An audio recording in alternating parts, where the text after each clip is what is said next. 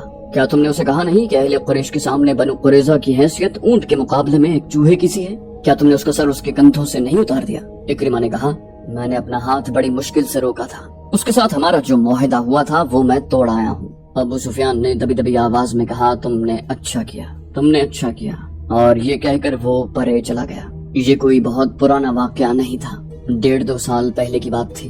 آج جب خالد بن ولید مدینہ کی طرف جا رہے تھے تو یہ جانا پہچانا رستہ انہیں اجنبی سا لگ رہا تھا۔ کبھی انہیں ایسا محسوس ہونے لگتا جیسے وہ خود اپنے لیے اجنبی ہو گیا۔ اسے ابو سفیان کا افسردہ چہرہ نظر آنے لگا۔ خالد بن ولید نے محسوس کر لیا تھا کہ ابو سفیان مدینے پر حملے سے منہ موڑ رہا ہے۔ خالد اور اکرمہ وہیں کھڑے رہ گئے تھے۔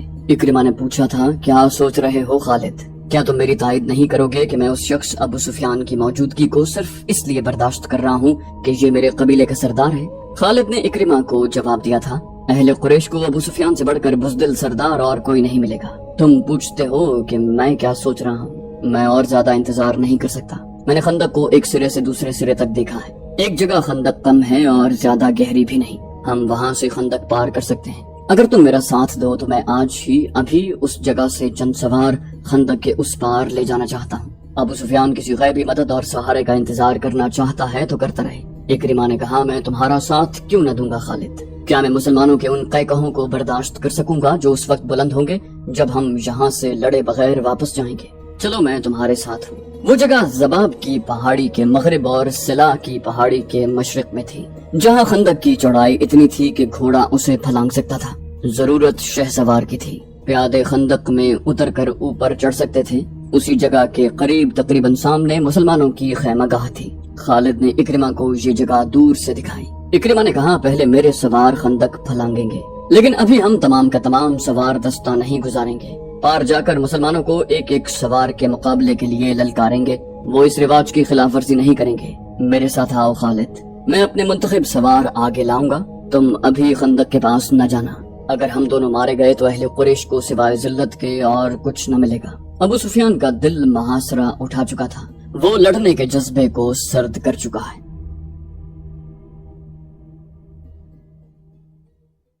تو دوستو، یہ تھی ہماری آج کی ایپیسوڈ۔ امید کرتے ہیں آپ کو ہماری ایپیسوڈ پسند آئی ہوگی۔ جانے سے پہلے اس ویڈیو کو لائک، شیئر اور کامنٹ کرنا مت بھولیے، اور اگر آپ ہمارے چینل پر نئے ہیں تو اسے سبسکرائب کیجیے اور بیل آئیکن پر کلک کیجیے تاکہ آپ کو تمام ویڈیوز فوراً ملتی رہیں۔ اگلی ویڈیو تک کے لیے اپنا خیال رکھیے۔ اللہ حافظ۔